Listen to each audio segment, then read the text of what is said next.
There you go. We'll be talking about that in just a moment. Welcome. This is HLN Now. I'm Mike Alanos. First up, this one. It's so hard to believe. Two little kids, ages 6 and 7, on their way to get some ice cream after playing at a playground on a hot day. Then the unthinkable happens. A man corners them in an elevator and stabs them. This is in their Brooklyn apartment building.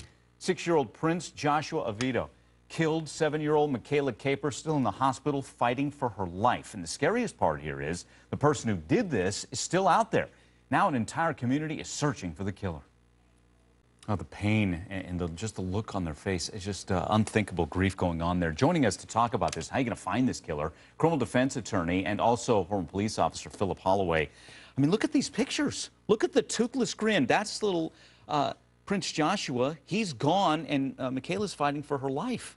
How do we make sense of this, Philip? I don't think you can make sense of it. I've got small children myself, and you know, this is obviously the tragedy of all tragedies, and like the gentleman described him, this is obviously a monster.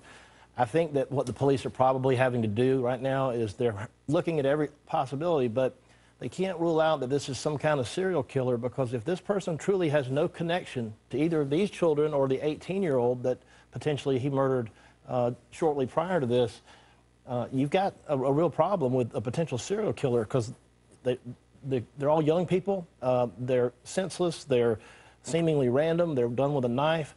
Serial killers sometimes like to kill just for the sake of killing, and there may not be a real motive to it beyond that. Okay. Again, here's what they have as far as a suspect, and a sketch has also been released, by the way. Black male in his 20s, big man from what they say as well. And you mentioned, obviously, you have these two little ones who've been attacked, one killed. There's an 18-year-old by the name, and there's the sketch, by the way.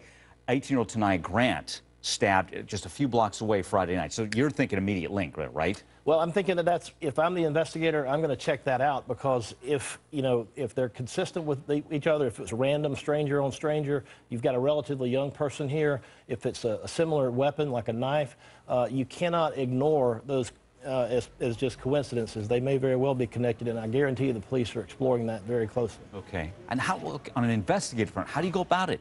I mean, what are your, okay, you've got, they believe it's a similar cheap knife with a black handle on it, something you'd find in anybody's kitchen. So you have that. You have this tie-in here in this community just a few blocks away. What else do you have to go on?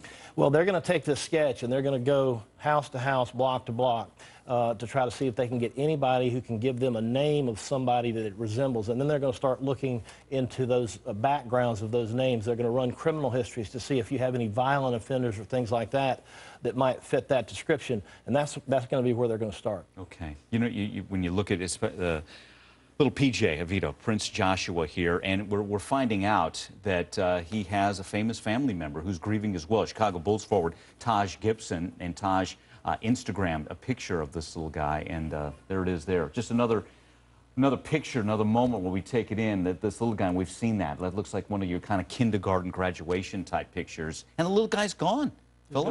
Just gone. Hopefully there's no connection to his relative in the NBA. Hopefully it wasn't something that was planned and premeditated. It's scary enough as it was if it was just random.